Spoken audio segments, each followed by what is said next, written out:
தமிழகத்திற்கு நிதி கொடுக்காத மத்திய அரசு பிரச்சினைகளை மட்டுமே கொடுப்பதாக கனிமொழி தெரிவித்துள்ளார். தென்காசி மாவட்டம் சுரண்டை பகுதியில் திராவிட மாடல் சாதனை விளக்க பொதுக்கூட்டம் நடைபெற்றது. இதில் கலந்து கொண்டு பேசிய கனிமொழி, அரசியல்வாதியாக செயல்படும் ஆளுநரை எதிர்த்து அரசியல் செய்ய வேண்டிய சூழ்நிலையில் திமுக உள்ளதாக தெரிவித்தார்.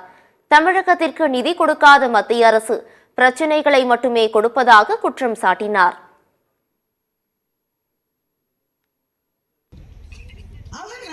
அவர் கவர்னர் மாதிரி இல்ல, ஆளுநர் மாதிரி இல்ல, நல்ல அரசியல்வாதி போல ஒரு எதிர்கட்சியில இருக்கக்கூடிய ஒருவர் எப்படி செயல்பட வேண்டுமோ அப்படி செயல்பட்டுக் கொண்டிருக்கிறார்.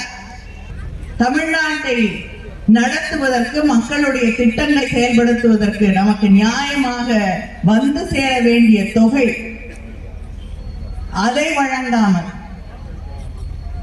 ஒவ்வொரு நாளும் இந்த தமிழ் மண்ணுக்கு, தமிழ் மக்களுக்கான பிரச்சனைகளை உருவாக்கி கொண்டே இருக்கக்கூடிய ஒன்றிய அரசு